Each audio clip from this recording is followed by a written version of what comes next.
Hola, ¿cómo están, amigas y amigos?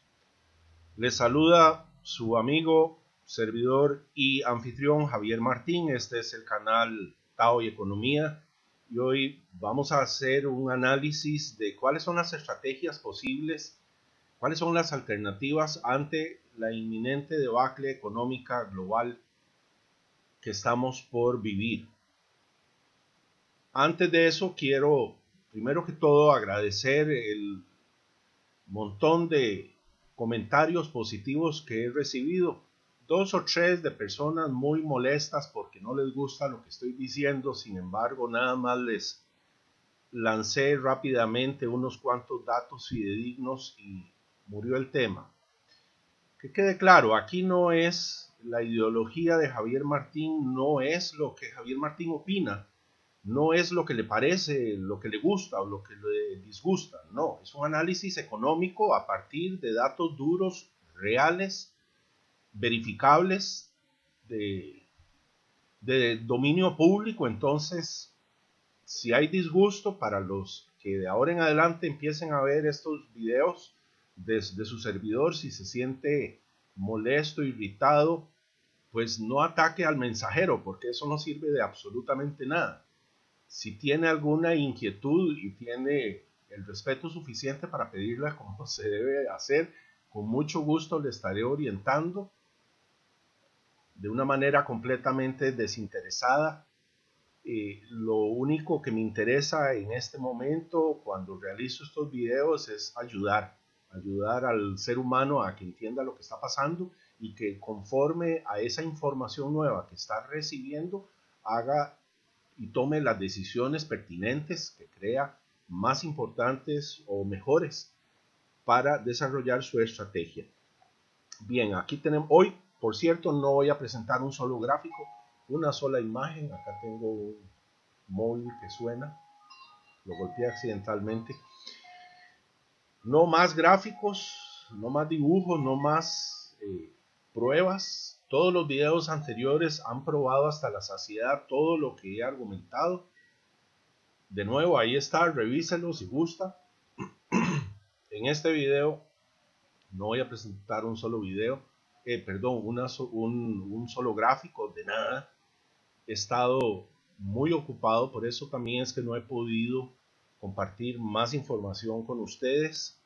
Decidí abrir un fondo de cobertura basado en criptodivisas y eso me mantiene muy ocupado.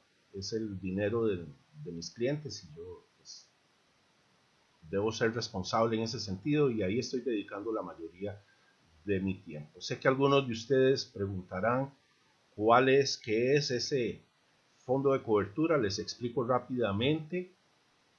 Estoy captando dinero de los inversionistas y con ello comprando Bitcoin, o mejor, recibiendo los Bitcoins directamente, y con ellos estoy haciendo inversiones a mediano y largo plazo en diferentes criptodivisas. El periodo mínimo de inversión es de 6 meses y la inversión mínima que acepto es de $2,000. Esto no es un comercial, es solamente para evitarme tener que explicar uno a uno cuando algunos de ustedes vayan preguntando de qué se trata todo este asunto. Bien, vamos a entrar en materia. Damos ya por un hecho, por lo que hemos demostrado, que algo muy malo está por ocurrir a nivel económico. No voy a seguir explicando en los videos. Aquellos que tengan dudas de lo que estoy diciendo, ahí están las fuentes de información para que la verifiquen por ustedes mismos. La mayoría de las amables preguntas que he recibido, un alto porcentaje de ellas me pide que explique qué podemos hacer las personas de a pie, qué podemos hacer las personas de condición humilde, los asalariados. Yo hablo de oro, plata y Bitcoin, y aparte de la plata, todo lo demás tiene precios sumamente altos. Hay en alguna medida un desfase entre lo que estoy diciendo y de lo que se puede hacer. Pues no.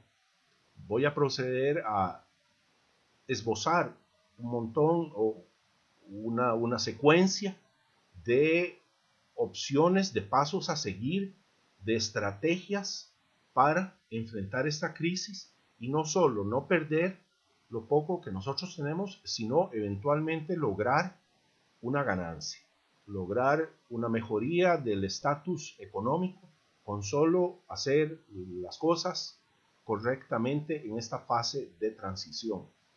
Y ese es un punto inicial importante. Esto es una fase de transición.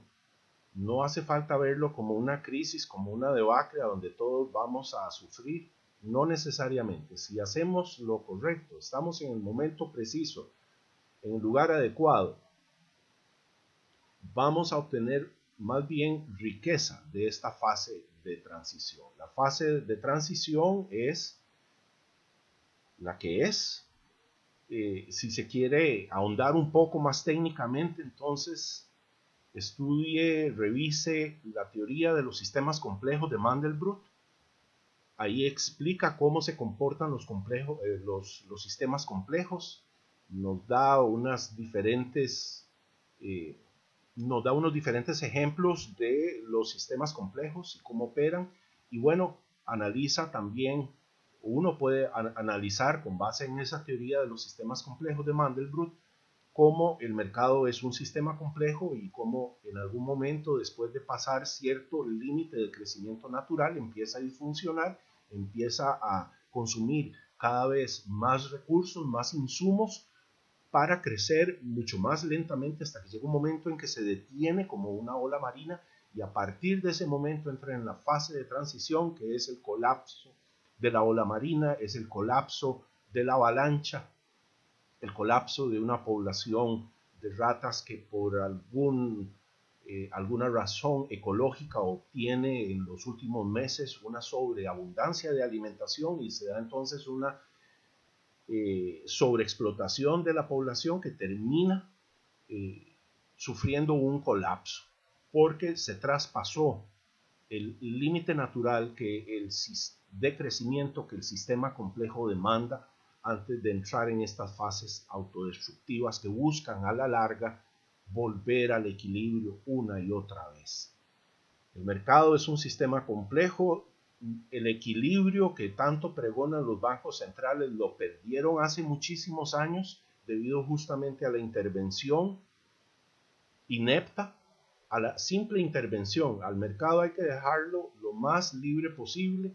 Ya está bien demostrado que cada vez que los bancos centrales intervienen en un índice económico disque para mejorarlo, terminan creando problemas muchísimo más complejos que al final no tienen solución. Vamos a los pasos directamente, y aquí tengo anotadas unas cuantas ideas, unas cuantas estrategias que vamos a poder llevar a cabo. Primero que todo, hay que hacerse de una buena educación financiera. Primero que todo, entienda que la economía no es lo complicado que nos lo hacen creer. Se lo dice su servidor, que no es economista, que no fue a la universidad para estudiar esto. Simplemente hace 5 años me senté con una pregunta fundamental: ¿qué es lo que realmente está pasando? ¿Por qué me ha costado tanto levantarme como empresario si he hecho todo lo correcto según el manual del perfecto capitalista, digamos? Y bueno, la educación financiera nos abre los ojos. Los economistas de la escuela neoclásica, que han sido los economistas que han gobernado los últimos 200 años, parten de unos errores conceptuales graves. No me voy a poner en este video a explicarlos. Si quieren descubrir cuáles son, busquen los videos de Jesús Huerta de Soto. Él es doctor en economía y es doctor en leyes por la Universidad Complutense de Madrid, y dicta la única cátedra existente en el mundo de la escuela de economía según la escuela austríaca. Él explica hasta la saciedad por qué y cómo y cuándo se dieron los errores de la escuela neoclásica de economía que han conducido a lo que estamos viviendo en estos momentos. Hay una incertidumbre absoluta y una caída completa de todo, y un surgimiento de las criptodivisas, y eso no es gratis. Entonces, educación financiera, Jesús Huerta de Soto. Hay que empezar a entender de una sola vez qué es verdaderamente el dinero. Muy pocas personas en este mundo logran dar una explicación clara y sincera de lo que es el dinero. todos lo tenemos claro, pero a nivel subjetivo. Cuando tratamos de explicarlo a nivel objetivo, encontramos todo tipo de trabas, y esto es muy sencillo de entender. El sistema educativo ha querido que nosotros no entendamos qué es el dinero. Quiere que lo busquemos a toda costa, quiere que seamos serviles con tal de obtenerlo, pero no ha querido que entendamos cómo funciona, qué es y cuáles características técnicas tiene el dinero. Si duda de lo que estoy diciendo, pregúnteselo honestamente. O más aún, pídale a un niño de 5 años que le pregunte qué es el dinero. Y ahí comprenderá que no sabe claramente lo que es. Rápidamente voy a indicar las 5 características, o 6 o 7, los que sean, pero por lo general son 5, que presenta el verdadero dinero. Primero que todo, tiene que ser escaso. Por algo la arena de mar no es dinero, por algo el agua no es dinero. Ahora bien, si cambiamos el panorama y de repente nos encontramos en el desierto del Sahara con una bolsa de dólares y un señor tiene el único litro de agua que hay a 10 kilómetros alrededor, automáticamente ese litro de agua pasa a ser sumamente valioso, y usted podría tomarse la mitad y hacer de la otra mitad un monto específico de dinero. ¿Okay? Entonces vemos cómo el dinero tiene que tener por condición el ser escaso, pero que esa escasez podría de la noche a la mañana cambiar súbitamente por condiciones externas, por así decirlo. La segunda característica que tiene que tener el dinero es que tiene que ser aceptado por todos. Todos aceptamos hace 5.000 años que el oro es dinero y sigue siendo dinero.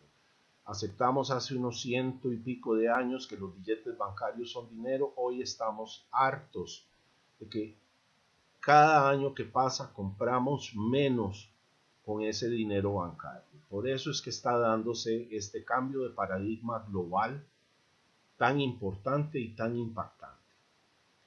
Estamos aceptando todos alrededor del mundo que el Bitcoin y las otras criptodivisas son dinero. Sí. ¿Por qué? Porque no son emitidas justamente por un banco central, y estamos hartos de que los políticos de turno paguen a los pegabanderas con dinero emitido del aire, que terminamos todos pagando a través de una inflación constante que muchas veces logran ocultar. Principalmente en los últimos tiempos han sido muy hábiles de ocultar y han llegado al descaro de pedir que haya una inflación del 2% sin dignarse siquiera explicar por qué del 2%. Sigamos adelante. La tercera característica del dinero es que tiene que ser durable, es decir, tiene que ser muy resistente, tiene que durar toda la vida. Pocos materiales presentan esas características. El oro y la plata la presentan.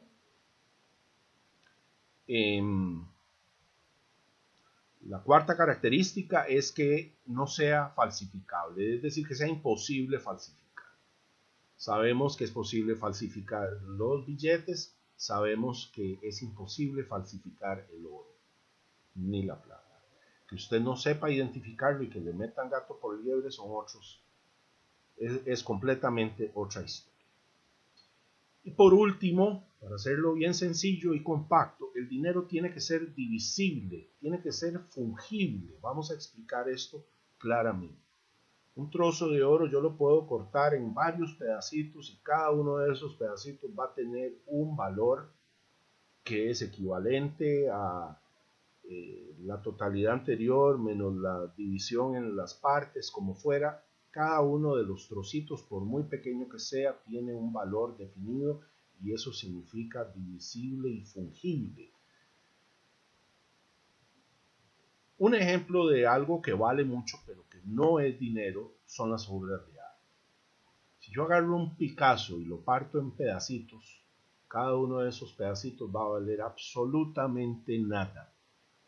El dinero, para que sea dinero, tiene que ser divisible en pedacitos, que cada pedacito conserve un valor proporcional al valor original del trozo o pedazo que estaba ahí.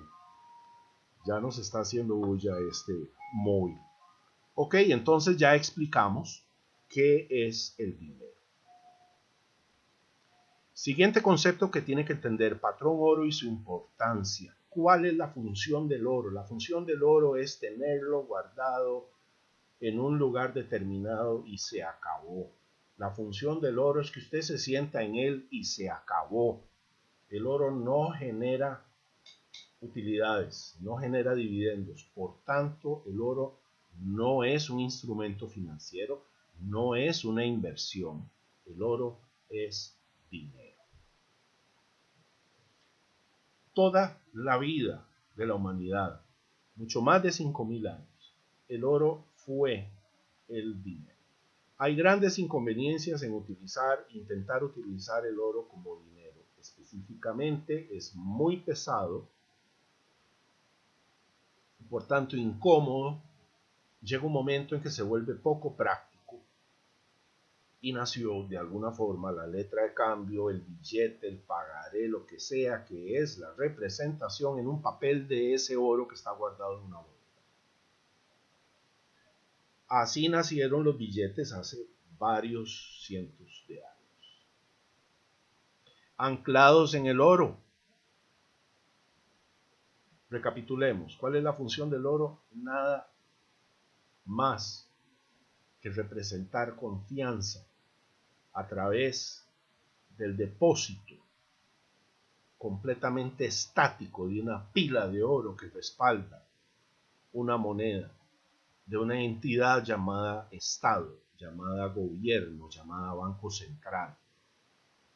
Usted puede emitir la cantidad de papelitos que representan el valor depositado en las bóvedas de ese Banco Central. No debe, repito, no debe imprimir más de lo que tiene porque está cometiendo fraude. Bueno, ese fraude se volvió norma hace más de 200 años. Intentó regularse con la ley de Peel en Inglaterra por allá de 1850 y algo, 30 y algo por ahí. La ley de Peel después es derogada porque cometieron un error y no lograron entender que la expansión crediticia, que la reserva fraccionaria también actúa con los depósitos a la vista. Un tema que otro día explicaremos, pero en fin, volviendo al tema, el patrón oro es el anclaje, es la garantía, la única garantía que tenemos los pobladores de que ese dinero que estamos utilizando tiene realmente valor. Y el patrón oro fue eliminado por Nixon en 1971 justamente porque Estados Unidos había quedado sin oro por andar haciendo guerras en Corea, guerras en Vietnam, y a la vez que incrementó el número de programas sociales en Estados Unidos bajo la ley de Lyndon B. Johnson, conocida como Guns and Butter, es decir, armas y mantequillas. Armas para Vietnam, mantequilla para los hogares estadounidenses. Eso voló por los aires el presupuesto nacional y llegó un momento en que Estados Unidos se vio forzado en 1971 a eliminar el patrón oro, con lo cual incumplía el acuerdo de Bretton Woods, con lo cual dejó de pagar un montón de dinero toda vez que quitó el oro, y a partir de entonces el oro en 1971 costaba $35 la onza y llega a costar en el 2011 casi $2.000. ¿Qué es lo que estamos viendo? Estamos viendo en el súbito crecimiento del oro la inflación oculta del dólar. Pero bueno, ese también es otro tema aparte. Volvamos al tema principal, que son las estrategias. ¿Cómo hacemos para poder sobrevivir a la crisis inminente? Y vamos a recapitular. Hablamos de educación financiera, hablamos de comprensión del concepto dinero y de lo que significa el patrón oro y su importancia. Esto es lo que explica por qué el oro va a alcanzar valores sumamente altos, iniciando en $5.000 en pocos meses, $10.000 y hasta $25.000, y hay muchos que dicen que llegará a $50.000, porque al morir el dólar como divisa de reserva internacional, los mercados colapsan al mismo tiempo a nivel global porque todos están tasados están valuados en dólares y tiene que darse una sustitución de la divisa de reserva internacional. El FMI tiene los derechos especiales de giro preparados para eso, con el respaldo del yuan o renminbi chino, que a su vez está respaldado por oro. Y vamos a volver, ya estamos volviendo al patrón oro, y el oro en estos momentos está con un precio sumamente bajo, manipulado a la baja por los algoritmos de las transacciones de alta frecuencia, y es el momento ideal para comprar oro y sobre todo plata. La plata está sumamente devaluada y durante un lapso de un par de años o quizá más, el rendimiento de la plata cuando ocurra la debacle económica internacional, el rendimiento de la plata será muchísimo más alto que el del oro, por otro montón de razones técnicas que están por ahí que se deben mencionar. Pero en fin, ya mencionamos un poco la reserva fraccionaria. Hace unos segundos voy a explicar rápidamente no qué es la reserva fraccionaria, sino que la reserva fraccionaria es la razón por la cual se ha venido dando la expansión crediticia los últimos 200 o 500 años, según quiera usted verlo. Y por eso se da el ciclo recurrente de las burbujas económicas que se inflan y explotan y eternamente va a seguir. Esto es lo que intentó la ley de Peale reparar en 1800 y medio y no se logró por un error técnico. La reserva fraccionaria es la que está conduciendo a esta hiperinflación, a esta hiperburbuja de expansión crediticia que nos conducirá a una hiperinflación muy pronto. Bien, ya cubrimos esos temas, ahora vamos por la comprensión de lo que significa el valor refugio. El valor refugio es una inversión, un instrumento financiero, una decisión en poseer algo que va a subir de valor conforme todos los otros instrumentos financieros caen, pierden valor. El caso ejemplar es el del oro, la plata, pero no son los únicos, y el Bitcoin y las criptodivisas, pero no son los únicos. Por ejemplo, whisky. En la Gran Depresión de 1929 en adelante, es decir, la depresión de los años 30, se dio un incremento en el consumo de licor y en la visitación al cine. Esto por cuanto en medio de aquel sentimiento de tristeza generalizado de la población entonces buscaba una especie de alivio a través de la entretención, de una embriaguez en algunos casos leve, en algunos otros casos me imagino que sumamente grave, pero como fuera, esos dos rubros no sufrieron una caída, sino todo lo contrario, una subida. Entonces podemos definir que el café, el whisky, el cine, en aquel entonces, ahora es otra cosa, ya el contexto cambió. Y algunas otras materias primas o artículos ya elaborados son valor refugio importantísimo. Tiene que ser sobre todo no perecedero. El café es perecedero, sí, pero a largo plazo y además es sumamente cotizado, entonces rápido se va a consumir. Pero por ejemplo, puedo citar algunos productos de belleza, como por ejemplo puede ser el shampoo, algunos jabones, sobre todo detergentes también pueden ser considerados valor refugio. Dependiendo del contexto, herramientas agrícolas pueden ser consideradas valor refugio. Hoy están a un precio sumamente bajo porque China ha tenido esta burbuja extraordinaria de crecimiento que ya se detiene. En algún punto todos los implementos agrícolas, van a subir desmedidamente de precio. Si usted los compra ahora y se espera unos meses o un par de años, se encontrará obteniendo una gran valía a través de la venta de estos productos. En el caso específico de Costa Rica puedo mencionar, y esto es un consejo muy interesante que le escuché a Jim Wiley, que es un analista extraordinario, un PhD en estadística, que son muy poco comunes, y que vive en Costa Rica y recomienda comprar navajillas de afeitar, porque en Costa Rica no se hacen, todas se importan, es fácil de almacenar, no tiene peso, desde ya tiene un precio bastante sustancial y por tanto es muy probable que suba de precio bastante. Y así entonces usted tiene que ver en su contexto, en su vecindario, en su país, qué es lo que podría estar ocurriendo con las importaciones. La cadena de distribución se va a ver afectada. Ya hay un indicador muy claro que es el índice del Báltico seco, que mide el transporte marítimo mundial de materias primas secas, que ha caído 92% desde el 2009. Como regla general, y esto lo dice James Rickards y algunos otros autores que yo respeto muchísimo, lo ideal es convertir de un 10 a un 20% de su presupuesto o de sus ahorros en metales preciosos y Bitcoin. Si usted no tiene ahorros, si usted no tiene patrimonio, capital, no es el único, creo que todos estamos en condición igual. Si tenemos ingresos, entonces tomamos de esos ingresos un 10% mensual y lo invertimos en quizá oro, no, porque es un poco muy caro.